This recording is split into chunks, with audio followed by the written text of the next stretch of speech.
This chicken pie recipe is the best I've made in a while. If you love pies, you need to try this super flaky and delicious chicken pie recipe. Can you see how super flaky this is on the outside and so juicy and yummy on the inside? Let's get started, guys. Add your chicken to your pot. I used chicken breast. Go in with some salt, some crushed seasoning cube, then add some dried thyme. We'll go in with some paprika. I added a bit of curry. Went in with some garlic powder. I added some chopped onions and a bit of pepper. Went in with some water, just enough to cook the chicken.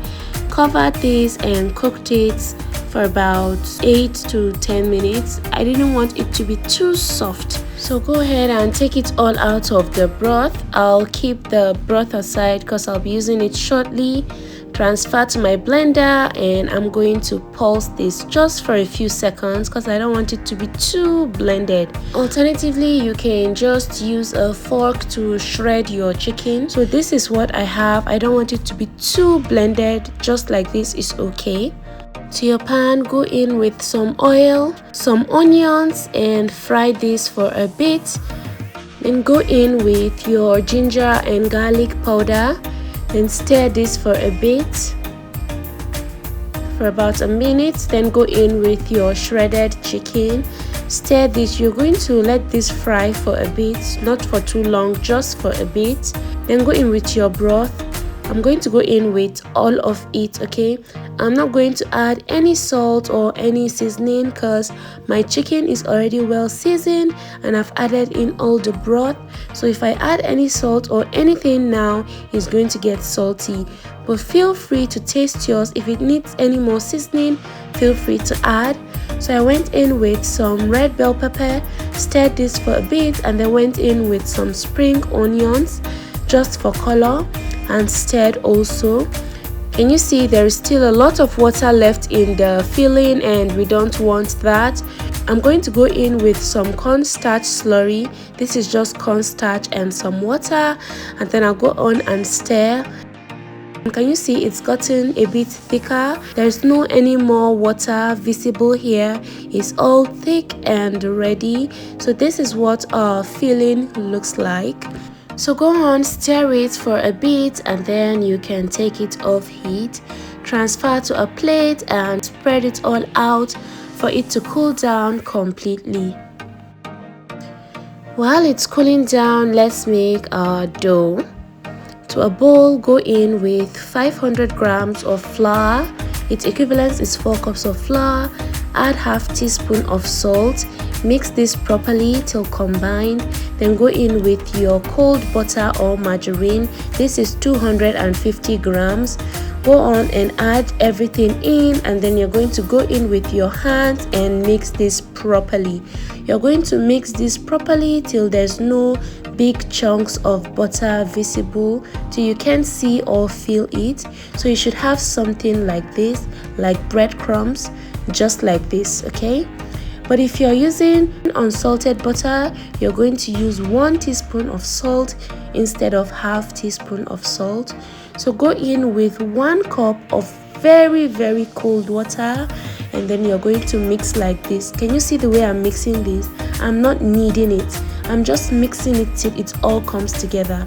So if you want that very flaky type of dough, you don't want to knead it at all. Just let it all come together, and then you stop mixing, and then you can go on and wrap it up and place it in your refrigerator for about 30 minutes to get more cold and more firm. So after 30 minutes, I dusted my work surface, and can you see what it looks like? It's firmer now. So I sprinkled a bit of flour on the rolling pin so that it doesn't stick, and then I went ahead to roll.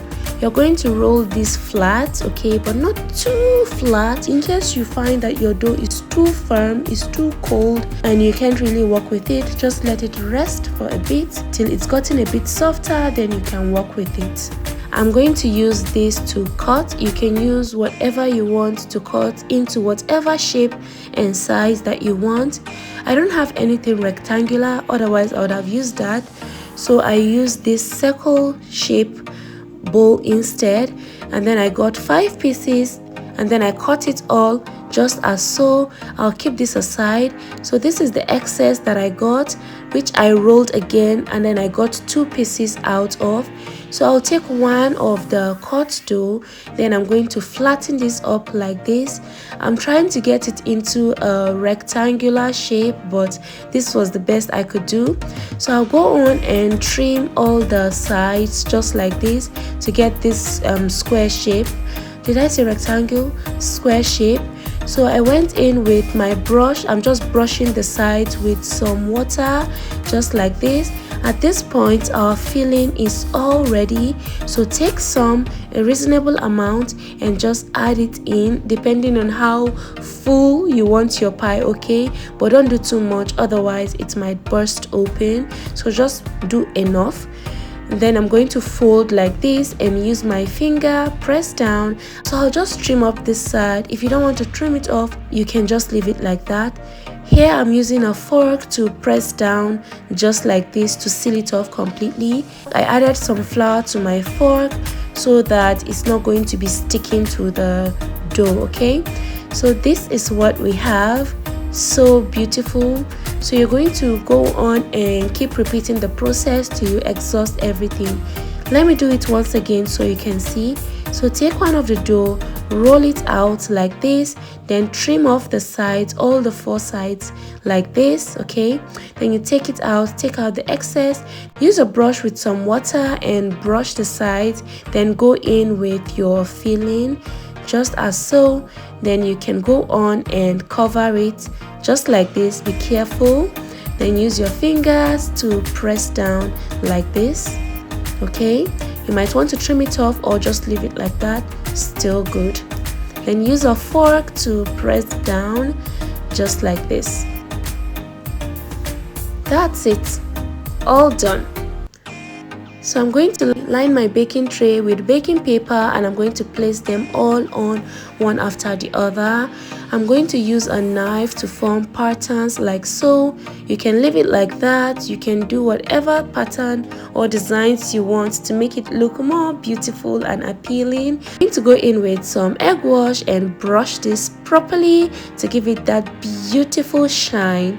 I'm going to bake this at 180 degrees for 35 to 40 minutes. So this is the remaining one. I'll also brush this with some egg wash and I'm going to bake this also. So our pies are done baking and oh my god, it smelled so good. So this is everything. This recipe gives you 10 chicken pies just as seen here, and oh my god, I'm not even exaggerating. These were delicious. Can you see how flaky this is? I was so proud of myself after I made this. Guys, you would want to try this. Trust me, you will love it. If you love chicken pies, please comment chicken pies in the comments down below. Thank you so much for watching and see you in my next one. Bye.